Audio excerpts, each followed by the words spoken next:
স্বাগতম, নমস্কার। চেনা চিত্র অজানা গল্পে আমি খুব ইন্টারেস্টিং একটা ব্যাপার বলবো।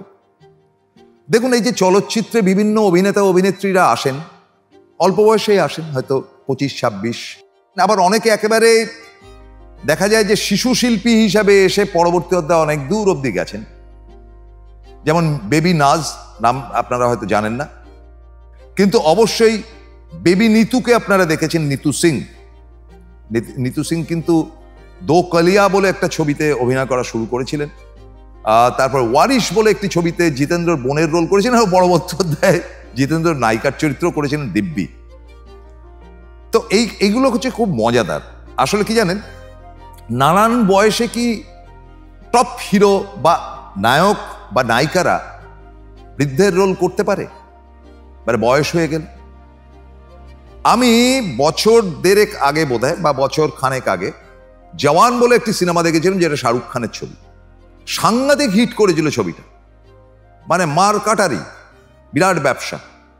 কিন্তু আমি বলতে বাধ্য হচ্ছি যে বৃদ্ধের যে চরিত্রটি করেছিলেন শাহরুখ খান, সেটা অত্যন্ত জঘন্য অভিনয় করেছে, খুব খারাপ। স্রেফ গল্প এবং টেকনিক্যাল ব্যাপার স্যাপার, ডিজিটাল কাণ্ড কারখানা দিয়ে কিন্তু ছবিটা হিট করে গিয়েছিল ঠিকই।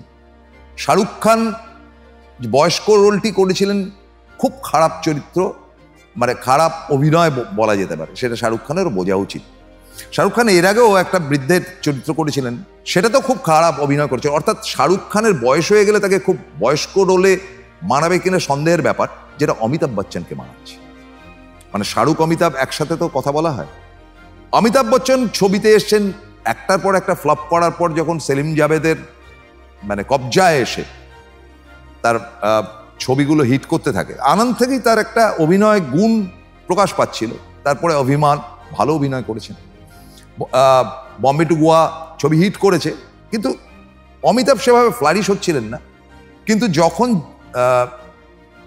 সেলিম জাভেদ তাকে নেওয়া শুরু করলেন একটির পর একটি ছবিতে, সুপার হিট, সেই অমিতাভকে কিন্তু এই সেলিম জাভেদেরই একটি গল্প, তাতে বয়স্ক রোলে দেখা গিয়েছিল, বাবা এবং ছেলে ডাবল রোল।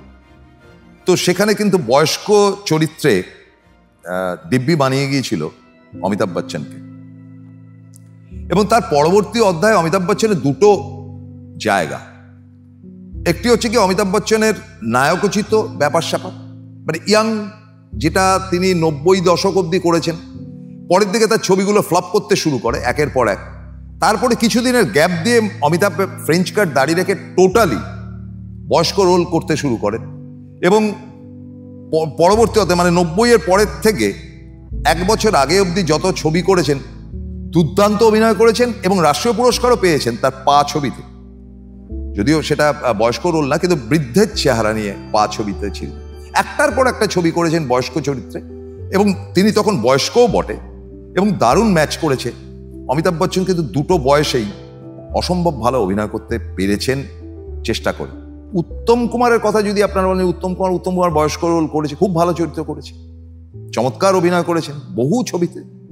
বয়সকালের অভিনয় করেছেন অগ্নিশ্বরে, দুটো বয়সেই তাকে ম্যাচ করেছে। ইয়াং অগ্নিশ্বর, ডাক্তার, বয়স্ক অগ্নিশ্বর, দুটো চরিত্রেই কিন্তু উত্তম কুমারকে ভীষণ ভালো লেগেছে।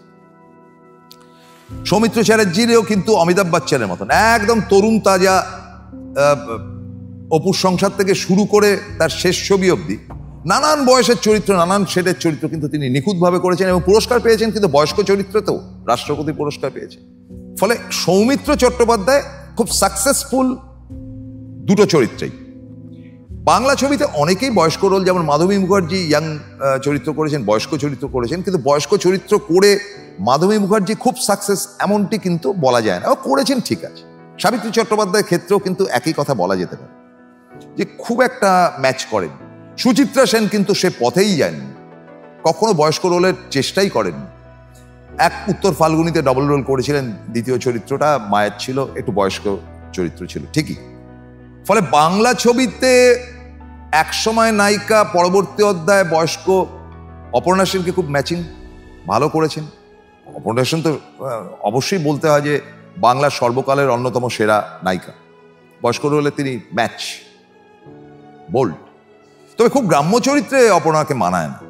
সেরকম বম্বেতে একটা সময় নিরূপা রায় নায়িকা হিসেবেই কিন্তু এসেছিলেন, কিন্তু নিরূপা রায় নায়িকা হিসেবে মোটেই নাম করতে পারেননি। ব্ল্যাক অ্যান্ড হোয়াইট ছবি টবি করে ঠোঁটে বলরাজ সাহনির বিপক্ষে মানে উল্টো দিকে থেকে 2 বিঘা জমিন বিমল রায়ের, সেসব করে ঠোরেও কিন্তু খুব নাম করতে পারেনি। কিন্তু তার নাম এবং খ্যাতি হলো বয়স্ক রোল করতে শুরু করলেন যখন, দারুণ খ্যাতি হলো। মানে সেটা মায়ের চরিত্র করতে করতে একটি তো সুপার ডুপার হিট, যেখানে মায়ের রোল করা সত্ত্বেও তাকেই নায়িকা বলা যেতে পারে। সেটি হচ্ছে দিওয়ার ছবিতে তিনি শশী কাপুর এবং অমিতাভ বচ্চনের মায়ের রোল করেছেন, এবং তিনি মূল মহিলা চরিত্র। আর যে দুজন নায়িকা ছিলেন সেগুলো সাইড ক্যারেক্টার, মানে দরকার ছিল এসছে, দ্যাটস অল। নিতু সিং এর না আসলেও চলতো ওই ছবিতে, এটা বলা যেতেই পারে। ফলে নিরূপা রায় সাকসেসফুলি বয়স্ক বা মায়ের চরিত্র করেছেন, এখন তিনি প্রয়াত। সেরকম আরেক মানে প্রয়াত অভিনেতার কথা বলতেই হয়, যিনি ইয়াং বয়সে নায়কের চরিত্রে যেরকম সলিড অভিনয় করেছেন, তিনি ইয়াং থাকাকালীন বয়স্ক চরিত্র ধরে একটার পর একটা হিট করিয়েছেন ছবি। তার নাম হচ্ছে সঞ্জীব কুমার। এর সম্বন্ধে কোনো মজার ব্যাপার আছে। সম্প্রতি মৌসুমী চ্যাটার্জি, তিনি একটু বয়স্ক চরিত্র করতেই কলকাতায় এসেছিলেন, সেটা বয়স্ক রোল। তিনি বলেছেন যে সঞ্জীব কুমার সম্বন্ধে কি বলবো, ও তো জন্ম থেকেই বুড়ো। সঞ্জীব কুমার কিন্তু সম্ভবত প্রথম যে বয়স্ক চরিত্র করে তিনি একেবারে ঝাঁঝ ধরিয়ে দিলেন, সেটা বোধহয় খুব সম্ভবত ত্রিশূল, এবং ত্রিশূলে বাবার রোলটি করেছিলেন। এরপরে তিনি পরের পর শোলে ছিল, ইয়েস, শোলেতে তিনি করেছিলেন ঠাকুর সাহেবের রোল। সেই ছবিতে কিন্তু প্রথম থেকেই বয়স্ক চরিত্র, ইয়াং চরিত্র, কিন্তু মানে অল্প বয়সী কিন্তু দেখাই যায়নি সঞ্জীব কুমারকে। প্রথম থেকে বয়স্ক ঠাকুরের চরিত্র করে গেলেন। একটা সময় আঁধির মতন ছবি বলুন, মৌসুমের মতন ছবি বলুন, যেগুলোতে বয়স্ক চরিত্রই তিনি ম্যাক্সিমাম পোর্শন সিনেমার বয়স্ক চরিত্র করেছেন, দারুণ ম্যাচ করেছেন, চমৎকার অভিনয় করেছেন। ফলে বয়স্ক চরিত্রে বা বৃদ্ধের চরিত্রে সঞ্জীব কুমার যত না নায়কের চরিত্রে অভিনয় করে খ্যাতি লাভ করেছে, তার থেকে বয়স্ক চরিত্রে কিন্তু অনেক অনেক বেশি খ্যাতি লাভ করেছে। আবার অনেকে কি জানেন তো, বয়স হয়ে গেলে আর অভিনয় জগতে ফিরে আসতে চান না, এরকম বহু মানুষ আছে যে না আমি নায়িকা। যেমন সুচিত্রা সেনের কথা বললাম, বম্বেতে যেমন সাধনা বলুন, আশা পারেখ 2-1টা করেছেন ঠিকই, পরে নিজেই সরে গেছেন। শর্মিলা ঠাকুরও 2-1টা বয়স্ক রোল করেছেন ঠিকই, কিন্তু তারপর সরে গেছেন। কলকাতায় এসে শর্মিলা ঠাকুর বয়স্ক রোল করেছেন। আসলে শর্মিলা ঠাকুর, সাধনা বা আশা পারেখদের মতন গ্ল্যামারাস নায়িকারা ঠিক বয়স্ক রোলে খুব একটা, যেটা ওয়াহিদা রহমানকে খুব ভালো মানিয়েছে। সব ধরনের চরিত্রে তিনি করেছেন, ঠাকুমার চরিত্রও করেছেন। Waheeda Rehman very matching. ফলে বয়স্ক চরিত্র করতে গেলে অল্প বয়সে রেভলিউশন করে দিয়েছিলেন কিন্তু এই শর্মিলা ঠাকুর।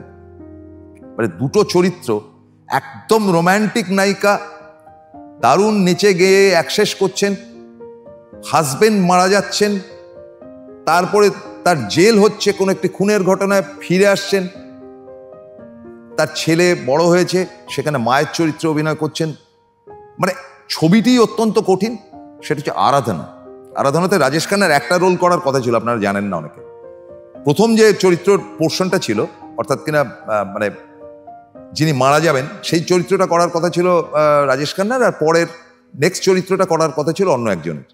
পরবর্তী অধ্যায়ে স্ক্রিপ্টটি চেঞ্জ করে ফেলেন শক্তি সামন্ত, এবং তিনি বলেন যে না, দুটো চরিত্রই রাজেশ করবে। তার মানে ব্যাপারটা কত কঠিন ছিল।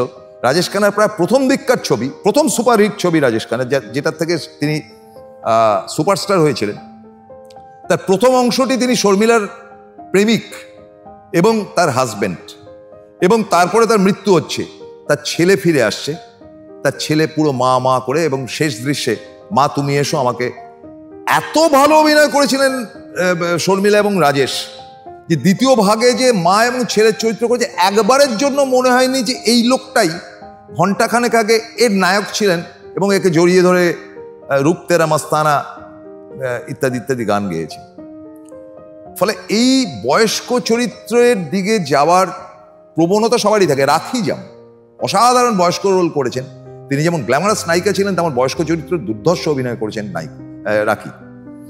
ফলে ইয়াং বয়স এবং বয়স্ক চরিত্র অল্প বয়সে থেকে করাটা যেমন কঠিন, আবার বয়স হয়ে গেলে সেই সময়ের সঙ্গে নিজেকে ম্যাচ করাও কিন্তু কঠিন। এরা পেরেছিল।